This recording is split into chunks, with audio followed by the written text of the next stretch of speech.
मुझे नहीं पता तुम ये कैसे करेगा, पर मुझे नीतिवन में जाना है, वो भी आधी रात में, जब वहां तुम्हारा भगवान आता है। मार्कस इंग्लैंड से भारत में तीसरी बार आया था और इस बीच उसने यहाँ अच्छी खासी हिंदी बोलना भी सीख ली थी। और हर बार वो इस कोशिश में ही आता है कि कैसे भी उसे उस निधिवन में एक रात गुजारने का मौका मिल जाए और वो ये जान पाए कि सच में वहां कुछ वैसा होता भी है जिसके बारे में लोग बताते हैं, या फिर ये सब एक अफवाह है कि वहां खुद श्री कृष्ण भगवान आते हैं, गोपियों के साथ रासलीला करते हैं। अरे मार्कस साहब, आप समझते क्यों नहीं? आप जो देखना चाहते हैं वो देख नहीं पाएंगे, और जिसने भी आज तक ये देखने की कोशिश की है वो जिंदा ही नहीं बचा, और अगर बचा भी तो कुछ कहने के लायक नहीं बचा। मोहन की बात सुन मार्कस उसे भड़काते हुए कहता है, अच्छा तो तेरा भगवान लोगों की जान लेता है? मार्कस के इतना कहते ही वृंदावन का पूरा आउटर चमक उठा और बादल गरजने लगे। तभी मोहन आकाश में देखते हुए बोला, राधे राधे, माफ करना इन्हें, ये आपकी लीला नहीं समझ पा रहे। अरे मार्कस साहब, हमारे बांसुरी बजैया किसी की जान नहीं लेते, लोग उन्हें देखने की लालसा में पहुंच जाते हैं निधिवन, पर अपनी साधारण आंखों से उनके तेज को झेल नहीं पाते। इसीलिए कोई अंधा, कोई पागल हो जाता है और कोई प्रभु के दर्शन पा मोक्ष पा लेता है। मोहन की बातें सुन मार्कस खींच गया और छल्लाते हुए बोला, मोहन, मैं तुमको पिछले 3 साल से इतना कुछ इसलिए नहीं देता है कि तुम हमको बहाना देते रहो। इस बार अगर तुम मुझे निधिवन नहीं लगाए तो I'll stop everything, okay? फिर तुम्हारा बच्चा प्राइवेट स्कूल में नहीं, सरकारी स्कूल के टूटे फूटे बिल्डिंग में जाएगा। मार्कस साहब, बात पैसों की नहीं है, आपकी सलामती की है। फिर भी अगर आप जाना चाहते हैं तो उससे पहले मैं आपको कुछ दिखाना चाहता हूँ, चलिए। मोहन की तरह कहते ही मार्कस अपने ड्राइविंग सीट पर बैठ गया और आउटर के हाईवे से सीधे वृंदावन की तरफ बढ़ चला। गाड़ी से उतर मोहन रात के सन्नाटे में मार्कस को वृंदावन की गलियों में ले जाता है। मोहन, तुम हमको कहाँ ले जाता है? ये सब हम घूम चुका है। पता है मुझे साहब, मेरे साथ आइए, किसी से मिलवाता हूँ। इतना कहता हुआ मोहन मार्कस को सड़क किनारे घर के ऊंट से बैठे हुए एक आदमी के पास ले जाता है। राधे राधे सूरदास जी, ये मार्कस साहब है, इंग्लैंड से आए हैं, निधिवन घूमना चाहते हैं। राधे राधे, ये तो अच्छी बात है। सुबह होते ही ले जाओ इन्हें और दिखाओ वन तुलसी की उलझी हुई लताएं, और सुनाओ प्रभु की लीला कि कैसे रात को ये लताएं गोपियों का रूप ले लेते हैं। दिन में नहीं, मुझे आधी रात में जाना है।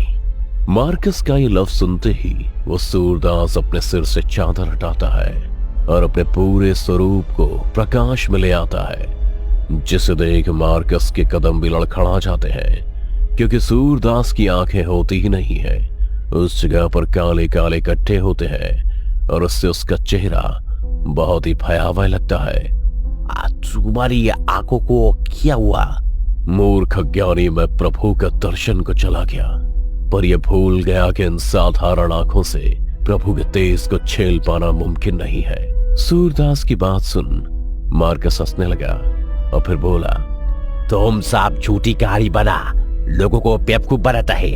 मोहन, ये बकवास छोड़ो और मुझे लेके चलो निधिवन। मत जाना वहां मुसाफिर, नहीं तो हो सकता है कि तुम्हारी हालत मुझसे भी बुरी हो जाए। राधे राधे। मार्कस सूरदास की बातें भी नहीं सुनता है और मोहन से जिद करने लगता है कि वो उसे निधिवन ले जाए, लेकिन मोहन बार बार उसे ऐसे इंसान से मिलाने लगा जो पहले ये करने की कोशिश कर चुके हैं, और फिर आज उनकी ये दशा है। मोहन ने तो उसे कुछ ऐसे इंसानों से भी मिलवाया जो निधिवन में गया तो था, लेकिन सच का खुलासा होने पर जब वापस आया तो उसके मुंह से राधे राधे के सिवा कुछ और नहीं निकला, और अब उन्होंने अपनी पूरी जिंदगी प्रभु को समर्पित कर दी है। इन सब को देखने के बाद भी मार्कस निधिवन में जाने की जिद पर अड़ा रहा। मोहन, तुम मुझे ऐसे रोक रहे हो जैसे वो कोई पुतिया जगह है। अरे इतनी बातें सुन के तो आप मेरी भी तुम्हारे भगवान के प्रति आस्था जाग गया है, और अगर वो सच में दर्शन देता है तो मुझे देखना ही है। ले चलो मुझे, ये लो तुम मेरा एटीएम कार्ड भी रख लो, अगर मुझे कुछ हो जाए तो सब तुम्हारा। मोहन को पता था कि मार्कस के अकाउंट में बहुत पैसा है, लेकिन फिर भी वो उसे ले जाने में हिचकिचा रहा था। पर काफी जिद के बाद वो मान गया और फिर अगली शाम वो मार्कस को ले निधिवन पहुंच जाता है, जहां पहले से भक्तों की भीड़ लगी हुई थी। लेकिन जैसे जैसे शाम होने लगी, वहां मौजूद पंडितों ने लोगों को बाहर भेजना शुरू कर दिया। राधे राधे भक्तों, चलिए बाहर जाइए, अब कल सुबह निधिवन के दरवाजे खुलेंगे। पंडित ये कहता हुआ लोगों को बाहर करने लगा और इस बीच कुछ लोगों को बाहर भी किया जो वहीं कहीं छिप रहे थे। तभी मार्कस ने मोहन से कहा, मुझे किसी ऐसी जगह छुपाओ कि कोई ढूंढ ना पाए। मोहन ने मार्कस को एक घने पेड़ की लताओं के पीछे छिपा दिया और जब उसने देखा कि पंडित इधर आ रहा है तो वो खुद उसकी तरफ बढ़ गया। राधे राधे पंडित जी, देख लिया मैंने, अब कोई नहीं इधर। चल चल हम भी चलते हैं, राधे राधे। इतना कहते हुए वो भी बाहर निकल जाते हैं और फिर निधिवन का दरवाजा बंद कर देते हैं। अब मार्कस निधिवन में बिल्कुल अकेला था। उसने पाया जैसे जैसे शाम ढल रही है, सभी पशु पक्षी यहाँ तक कि कीड़े मकोड़े भी अपने घर की ओर वापस जा रहे हैं। पूरे दिन जहां इस वन में बंदरों का हुजूम दिखता है, वो भी एक एक करके बच्चों को खींचते हुए भाग रहे हैं। पक्षियों का झुंड भी अब निधिवन से गायब हो गया है और तो और चींटियां भी कतार में जमीन के अंदर अपने बिल में घुसने लगी थी।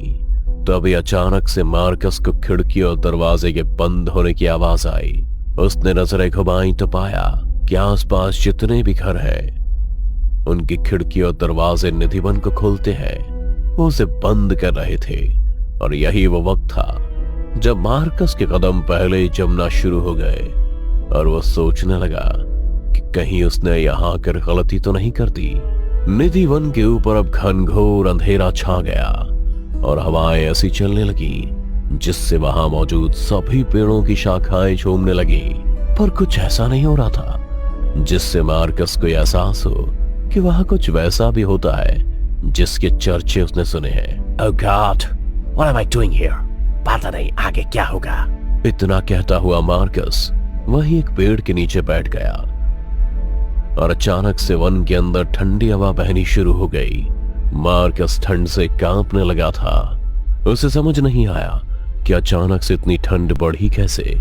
तभी उसकी नजर अचानक एक कंबल पर गई जो उससे कहीं दूर गिरा हुआ था। खुद को ढक आंखें मूंद लेता है।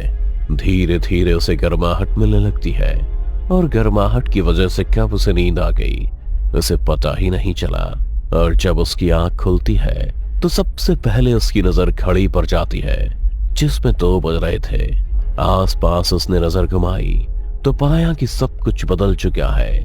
वन तुलसी के पेड़ भी अब पहले की तरह नहीं है, बल्कि आपस में बेहद ही उलझे हुए हैं, जैसे कोई बाहों में बाहें डाल झूम रहा हो। मार्कस झट से खड़ा हुआ और चारों तरफ देखने लगा।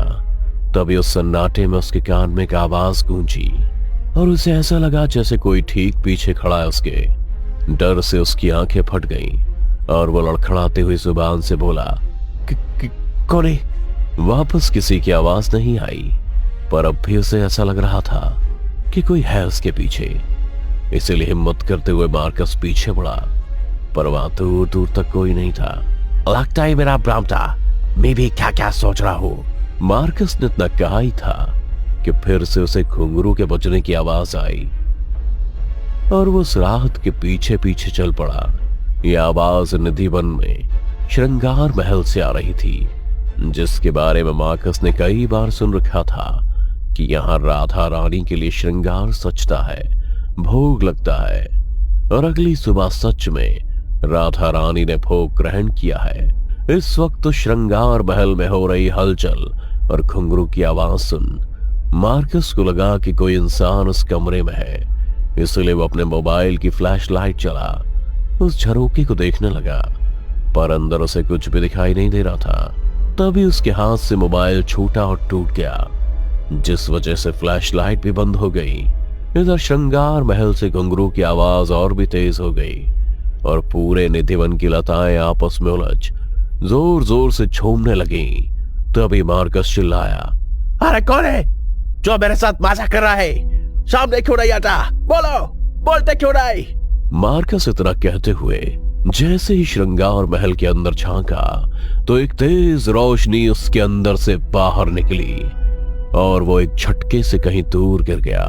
पर पता नहीं मार्कस ने उस तेज रोशनी में ऐसा क्या देखा कि उसने अपने दोनों हाथ जोड़ लिए और अपने घुटने के बल बैठते हुए आकाश की ओर देखने लगा। निधिवन में उस वक्त हर तरफ एक तेज फैलने लगा जिसमें भाव विभोर हो मार्कस असीम शांति में चला गया। उसने कई बार अपनी आंखें खोलने की कोशिश की, पर वो जैसे ही ऐसा करता उसकी आंखों से खून निकलने लगता। वो उस अलौकिक लीला का तेज नहीं झेल पा रहा था जिसके बारे में उसने बस अब तक सुना ही था। इसलिए हर तरफ फैले प्रकाश के बीच उसने अपनी आंखें मूंद ली और राधे राधे का नाम लेते ही बेहोश हो गया। जब आंखें खुली तो उसने खुद को राधे राधे कहते हुए भक्तों के बीच पाया। तभी भीड़ को चीरते हुए मोहन मार्कस के पास आया। साहब, आपकी आंखों से खून? मार्कस ने उसकी बातों का कोई जवाब नहीं दिया। वो बेहद ही शांत था। मोहन को समझ नहीं आ रहा था कि जो मार्कस हमेशा चिल्लाता और चीखता था वो इतना शांत कैसे हो गया। खैर, जब बहुत पूछने पर भी मार्कस कुछ नहीं बोला तो मोहन ने उससे कहा, लीजिए मार्कस साहब अपना कार्ड, और लौट जाइए अपने देश इंग्लैंड। मोहन, मैं क्या करूंगा इस कार्ड का अब?